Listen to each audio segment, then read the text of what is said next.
Hi, I'm Ella from Man Vs Meeple, and welcome to 5 Things. I'm going to talk about a topic that I feel is timely. As a culture, I feel that we've reached our tipping point, and it's harder and harder not to do the right thing. So here are my top 5 designers and publishers who are doing their part by welcoming diversity in board games. Number 5 is Role Player by Thunderworks Games. I have a confession to make. I'm a Eurogamer at heart, so I don't really like dice rolling games. I always feel that there's too much luck involved. But I do love Role Player. So in Role Player, you're trying to make the greatest fantasy player ever by meeting certain goals in terms of attributes like strength, dexterity, or constitution. You roll the dice, and by placing them in certain rows, you activate certain actions like re-rolling your dice or swapping dice around. So the game still gives you a sense of agency because you're reacting to the die rolls.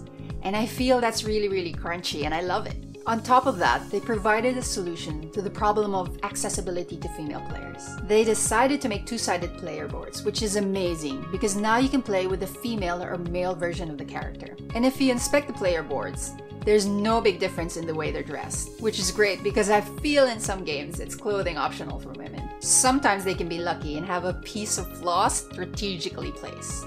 But really in battle, you don't want to be cold, or you don't want your bits flapping in the wind. These two-sided player boards are the dream, and I want to see more of them. So, publishers, get on it. Number 4 is Sid Meier's Civilization: A New Dawn. One of my favorite types of games is civ building. It's actually what got me into the hobby. I just like the idea of balancing politics, religion, science, and military might, and having them work so well that you annihilate your enemies. So when I heard that this was going to be a short civ game, one that I can get to the table frequently, it was on. It also really helps that I love the box art. Not only does it feature ancient Egypt, but a female warrior standing tall and proud. The next thing I love is that you can choose from 8 leader sheets. And among those leaders are characters from different races and genders. There's Hojo Tokemuni from Japan, who battled against the Mongols. There's Catherine de' Medici, Queen of France, who was also one of the most influential leaders in 16th century Europe. But my favorite is Queen Tomaris. If you look at her leader sheet, she's in a power stance, in full body armor, and she has her game face on. And that really drew me to her. I wanted to play out her character and expand my domain so that I could crush my enemies. That's what I look for now in games. Is there a strong female character that I want to play because I want to be her and I look up to her. And hopefully in the future, there will be more and more strong female characters in games because that will be amazing. Number 3 is Burgle Brothers by Tim Fowers of Fowers Games. I usually don't like co-op games because, as I said, I'm a Eurogamer.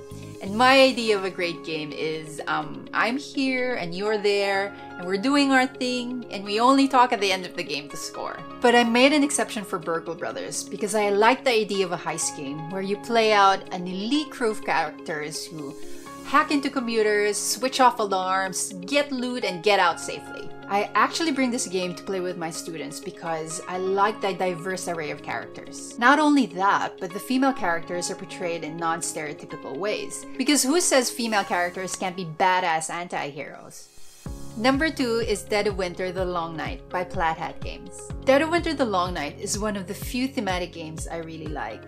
I just love the zombie theme. I love it in my movies, in my TV shows, and in my games. I remember when The Walking Dead first came out. I devoured every episode. I finished the season in a day. I didn't sleep. The fact that I could buy a game and play out a cast of characters who are surviving the zombie apocalypse is exciting for me. I want to see those zombies lose. And on top of that, 14 out of the 20 characters are either women, people of color, or both. And that's really powerful. Some people say that these types of characterizations are not important because it's only a game, it's only a movie, it's only a TV show. I beg to differ. Because I remember my experience when Michelle Yeoh stepped on that deck as a captain of a starship.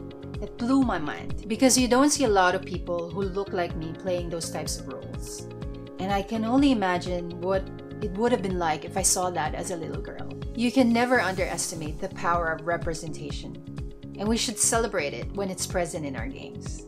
And my number 1 game is Near and Far by Ryan Locke of Red Raven Games. As a kid, I used to immerse myself in choose your own adventure books. And I would ask my dad to buy one book after another. and I would hold myself in the room and flick through the pages and decide what my character would be doing next. And I think because of these stories, my mind was nourished, and I was able to imagine worlds beyond mine. And Near and Far has that in spades. Brian Locke has created deep and meaningful stories about women and people of color. You choose a character and set them off on an epic journey and see how their story unfolds. You decide if they're going to be good by helping characters on the road, or bad by robbing them. These types of stories are important, especially in this day and age when most of the problems we face stem from the fact that we can't see beyond ourselves and we hunker down in our own beliefs. Games like Near and Far and the stories they weave are really important because I believe that they change people, even if a little bit at a time. And those were my top 5 designers and publishers who are welcoming diversity in their board games.